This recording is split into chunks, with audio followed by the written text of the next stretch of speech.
and welcome to Top Gear India. Today we have something that has been quite long awaited. Well, ever since the success of the Tiago CNG and the Tigor CNG, it was only a matter of time before Tata started rolling out the CNG variants for their other models. I for one was expecting it to be the Punch, but no, it's the all-new Tata Altroz iCNG. On the outside, as you can tell, nothing's really changed. Aesthetically speaking, it's the same looking car as any other Altroz. However, there are few features on the inside and a few little tidbits that helps you tell the iCNG apart. For starters, you've got an iCNG badge in the back on the boot. You've also got a little badge on the D-pillar, which I'm guessing is going to come on to other Altroz products or Tata products in general. That celebrates 25 years of Tata. It's got a little badge over there, just highlighting the 25 years. And another way to tell that it's an Altroz CNG is you'd probably see it parked in a long line outside a CNG pump. But apart from these, it's very hard to tell a regular Altroz from a Altroz CNG apart. So with that in mind, aesthetically it's the same, so I'm not going to go over the exterior as much. But if I had to mention it, the Altroz is just as handsome as it always was. It's got the right amount of curves and swoops to make this look muscular yet sporty and athletic enough. In fact, even when it's standing still, it still looks like it's quite athletic. It's quite cool. You still get the 16-inch rims with this car. And now the main thing about this car is the boot. So come on to the back and I'll show you the boot of this car. So now in the back you can tell this tiny little iCNG badge, but the main highlight is when you open the boot and where you expect to see a giant CNG tank over here. As you can tell, there is quite a reasonable amount of boot capacity. I've stored two medium-sized bags over here and a few more tiny other bags just to give you a reference. If you take off the parcel tray, you'll have even more luggage space, and this has about 212 liters of boot capacity, which is quite a lot. I think most CNG cars that we've seen so far generally tend to take up the entire boot, but Tata did something really clever. So what they did was they moved the spare wheel from under the boot to under the car itself. And in fact, over here, they've, instead of fitting one giant tank of CNG, they've cut it down to two tiny ones. So you've got two 30-liter CNG tanks, and they've been fit in here. And now there's a lot of reasons why Tata has done that. So from a safety standpoint, it makes the car a bit safer since the CNG tanks sit low. In case of any rare collision, the CNG tanks don't protrude into the passenger cabin. In fact, they get absorbed by the rest of the frame as opposed to being hit back here, which is kind of nice. Secondly, breaking the CNG tank from 1 to 2 has allowed them to package it much better and move the spare wheel underneath. So in case you want to use a spare wheel, you can get a spanner over here that you can tell. You attach it and you spin it and it lowers the spare wheel, and then you can access it, which again, it's a bit of a lengthy process, but not that long. I feel like the convenience of a CNG kind of adds to it. What my question is, now again, we'll get back to my question later, but first let me finish talking about the CNG. So as I was saying, the CNG, the main idea of having a CNG in a vehicle is A, it's more economical, especially given our rising fuel prices and whatnot. It makes it a bit more economical, especially for the city. And I'll tell you a bit more about what it's like to drive. But here's my main concern.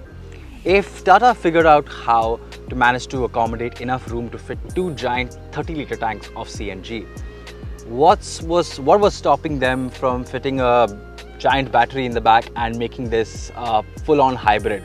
I mean, if fuel efficiency is really what your forte is, wouldn't that extend fuel efficiency by quite a significant margin? Plus, I wouldn't have to worry about the hassle of having a CNG tank in the back or having to constantly go and fill up CNG or any of the other problems, the safety hazards that come with having compressed natural gas right in the back.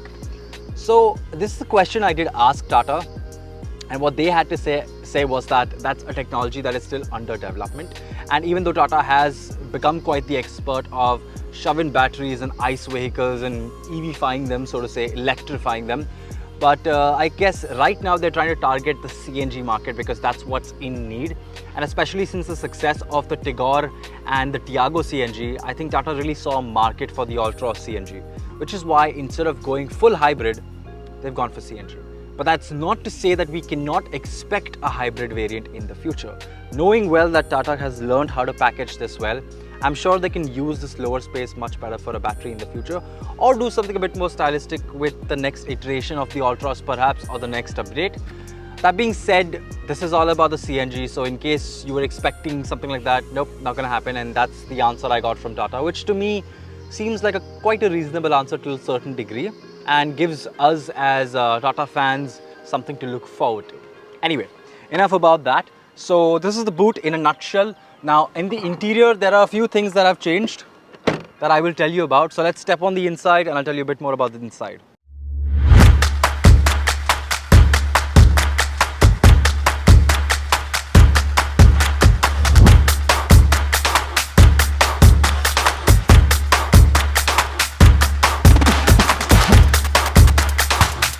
So now on the inside of the iCNG, a few things have changed. For starters, you've got a new air purifier, which helps keep the cabin a bit cleaner. You've got a new digital speedometer over here. So now gone are the analog, you've got a giant digital speedometer, and even the rev counter is now digital, which to me is, it's a bit refreshing in the terms of design, but in terms of usability, I mean, I don't know, it completely comes down to your preference. I, for one, don't really mind it as much. The rest of the interior seems largely quite recognizable and looks the same. Now, the big thing over here is you've got a new sunroof with the new Altroz, and this is, now we are used to seeing CNG vehicles being the lowest segment. You normally get the base variant of any car with a CNG fitted in, but Tata has actually fitted this in one of the top variants, so you get all the bells and whistles you'd want in a Tata Altroz. In fact, all of these new updates that you're seeing in the iCNG are going to roll out with the other Tata Altroz variants too, with the petrol and the diesel. So that's pretty nice. So I hope that doesn't break your heart in case you're wondering. You've also got wireless charging, so that's pretty cool. But again, apart from that, this is all the same. You get a little CNG button over here that helps you seamlessly switch from petrol to CNG. And that's that. Otherwise, the interior is familiar to anybody that's been in an Altroz before, and nothing really has changed apart from these few things.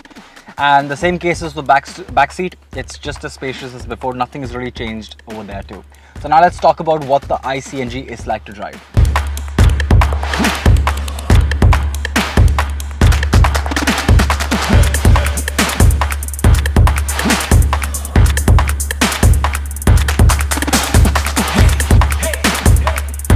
So right now I'm driving over somewhat of a steep slope, and sure, the Altroz struggles just a tad bit, but in second gear you pull the car and it'll just climb up quite seamlessly and effortlessly. But then again, how many times are you climbing up a hill in the city, right? So I think for most city duties you shouldn't have a problem whatsoever. And yeah, this gearbox, again, slick moving. My only gripe with the Altroz CNG so far has been the brakes. I wish they had slightly better feedback. This has disc brakes in the front and drum brakes in the rear. I wish they just had slightly better feedback and better bike. Now, you might think that the CNG tanks have added a considerable amount of weight, and you'd be surprised they really haven't. The two 30-litre tanks, combined of 60 litres, still weigh about 20 kgs, and I'm thinking that's empty. When they're full, they probably weigh double of that, and I would say that's about 40, 50, even if it's 50, 60 kgs, that's still considerably light if you think about it. It's not a lot of weight being added on. It's almost like one person not just not sitting in the car, and that's okay. I think that's negligible for the kind of fuel efficiency you get. Now, Tata claims that on the CNG mode alone, you could go for about 200 kilometers with just CNG, and with petrol, it's your usual Altroz petrol range. So again, that's nice, and I think most people will be relying on the CNG primarily for the city.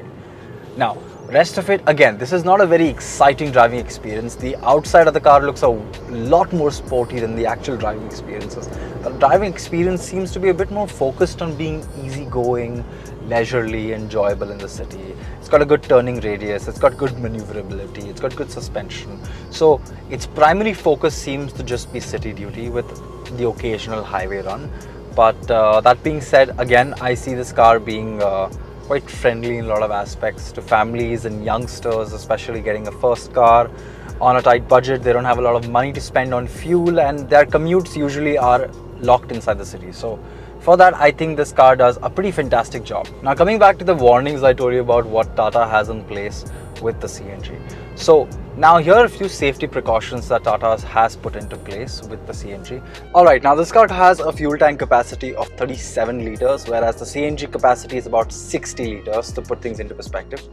Now, in case you have safety concerns with the CNG, let me tell you, Tata has thought it through and they have put in a few safety parameters in place.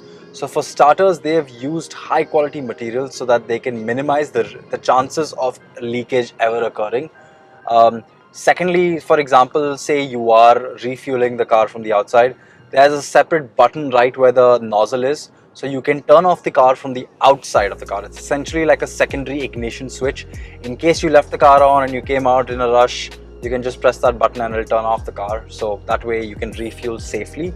Thirdly, now imagine there is any leakage detected by the car. In case it senses a leak, or so what it will do is it will immediately cut off the CNG supply to the engine, thereby switching back to petrol mode and giving you a warning on the screen about that. Now, in case there was a thermal issue, what it will do is not only will it give you a warning, but it has a separate nozzle where it will safely let the CNG out. So the chances of any explosion or fire are little to none. So again, these are few parameters that Tata has put into place in case there are any issues with the CNG. Not to mention, Tata still claims a 5-star rating despite the 2 CNG trunks in the back. And they say that they have thought it through very cleverly and they have placed the tanks in such a way that even if there is rare collision, it will not affect the occupants on the inside, and they have mounted the CNG tanks relatively low so that in case there is a collision, it is absorbed by the chassis and it doesn't make it inside the cabin or bother the occupants. Again, so all of these parameters, all these factors really let you know that Tata has thought these things through, and they've come well equipped when they made the iCNG, and they didn't just do it for the heck of it. So again, really smart on Tata's part, and good job. So far this is the driving dynamics and the CNG aspect in a nutshell. Yeah, and now I think we should move on and conclude this video. Alright, so a couple of features I'd like to mention before we wrap up this video. Tata did put a lot of emphasis on all the new additions, and one of the new additions is that you get leatherette on the seats, which is quite comfortable, although I would have liked to see ventilated seats as an option. But nevertheless, something to look forward to in the future. Another thing is that along with the sunroof, you also get voice commands that allow you to control different aspects of the car, including the sunroof. So you have Hindi and English commands. So say in English, you could say open the sunroof, and in Hindi, apparently you can say khul ja sim sim. I tried it, it doesn't work. It does work in English though, so just to show you what it looks like. Open the sunroof. Say a command. Open the sunroof. Sure, opening. Okay, so as you can see, it's not the most accurate system when it comes to voice commands, but it does eventually get it. Give